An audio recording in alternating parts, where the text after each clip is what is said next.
本来前几天就能拿到的快货马克85，可能香港那边呢可能比较环保，踩单车运送吧，硬是在香港转了几天才出来，还打算蹭个热度，结果变成冷饭了，真好。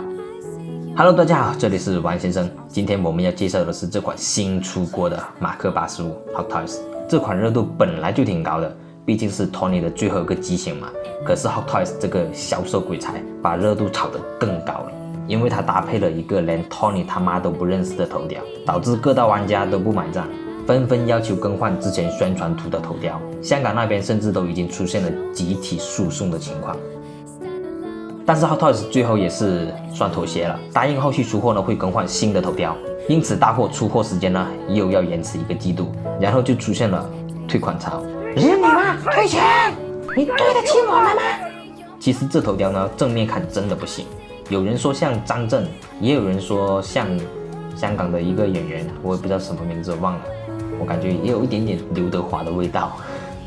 那个下巴太尖的缘故吧，看着根本不像 Tony。但是指定角度的侧脸看着又还可以哦。据说这个头雕呢是韩国团队做的，韩国，这可能就能解释为什么下巴比较尖了吧。相比马克47的头雕，你们自己看吧，觉得哪个比较像呢？再来一个涛哥，再来一个以前的老 MK7 的头雕对比一下，哪个最像？你们自己弹幕告诉我吧。好了，头雕怎么样呢？相信大家都已经看过很多图片，就不讲太多了，毕竟都已经成冷饭了，再炒你们就要吐了。同样的主体你们也应该看过各位大佬的评测了，我要是再这样子做评测的话，我这个饭估计是炒不下去了。所以这期的节目讲讲那些评测大佬没有讲过的地方，保证你们收获满满。首先大家应该最关注是肩甲方面了吧？电影上的肩甲呢是比较贴服的，当初官图宣传也是比较贴服，并且比较低一点点，然而出货就变味了，不贴服不够低，贴吧有人说是因为里面的零件装反了导致的，所以我们现场拆解，看看能否改善一点点肩甲的问题。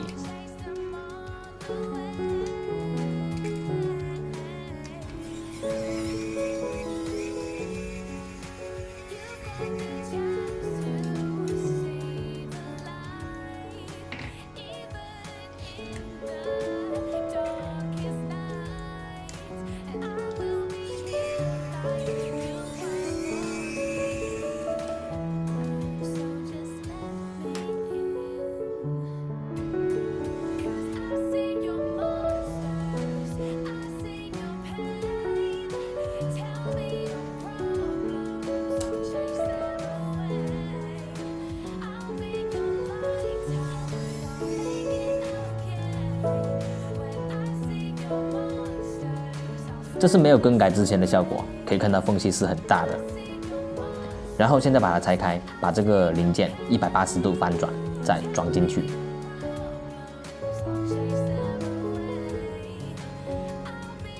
装好之后，之前明显的缝隙基本没有了，看来是有点改变的。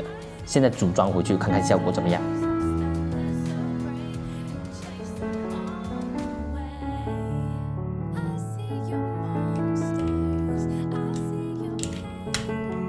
好了，肩膀已经改完了，但是我只改了一边。视频中左边这个呢是没有改的，没有改可以看到这里有个很明显的缺口，它不够贴服。右边这个呢已经改过了，明显就很贴服，就是比之前贴服很多。然后在这个斜方肌往下走的时候呢，也会比较顺一点点。这个呢会稍微就是走到这里会拱起来，再往下走。这个呢会拱起来，但是没有拱的那么明显，你们自己感受一下，会有一点点差别。另外肩甲这个金属呢会往下一点点了，然后这个是稍微高一点点，就是有一点点差别，可能在1毫米2毫米这样子的差别吧。你们看一下改完之后有没有比较好看一点。这改的方式呢也非常简单，难度也算是很低了，大家都可以试一下。肩甲问题之后呢，很多人很在意菊花炮到底能不能改的。我觉得吧，可能性是有，可是不是说很好改，因为它太薄了。其实薄也不是问题，主要他喵的，这不是透明件啊。不过底部有很多螺丝口，我们现场也把菊花炮给拆一遍吧。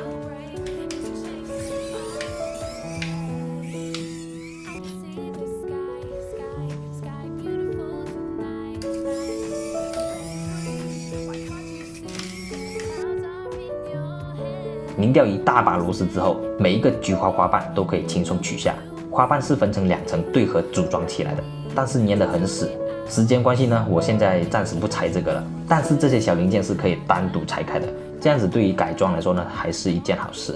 另外一个大的花瓣拆开就比较简单，它尾端有一个小螺丝，拆开零件，拧掉螺丝就可以分开了，里面空空如也。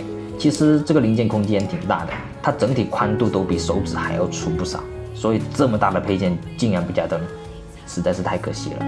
除了上面2个问题，很多人看图都会觉得马克85小腿有外八的情况。正面看呢，其实确实存在外八的问题，但是把腿往外侧翻一点点，这个问题就可以缓解很多。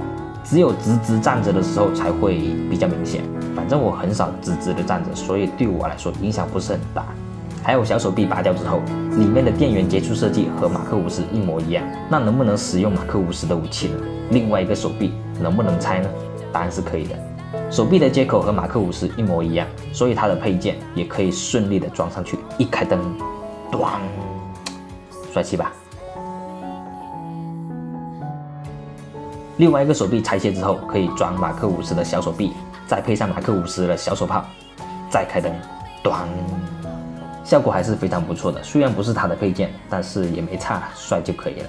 好了，好像也没有什么其他的问题了。或者各位有哪里想看的，或者评论区可以告诉我，我整合一下，满足大家的想法。过几天上传整体拆解的视频，看看有什么要改的、修的。然后记得有兴趣的，请3连并且关注我，谢谢大家，我是Y先生，下次再聊，拜拜。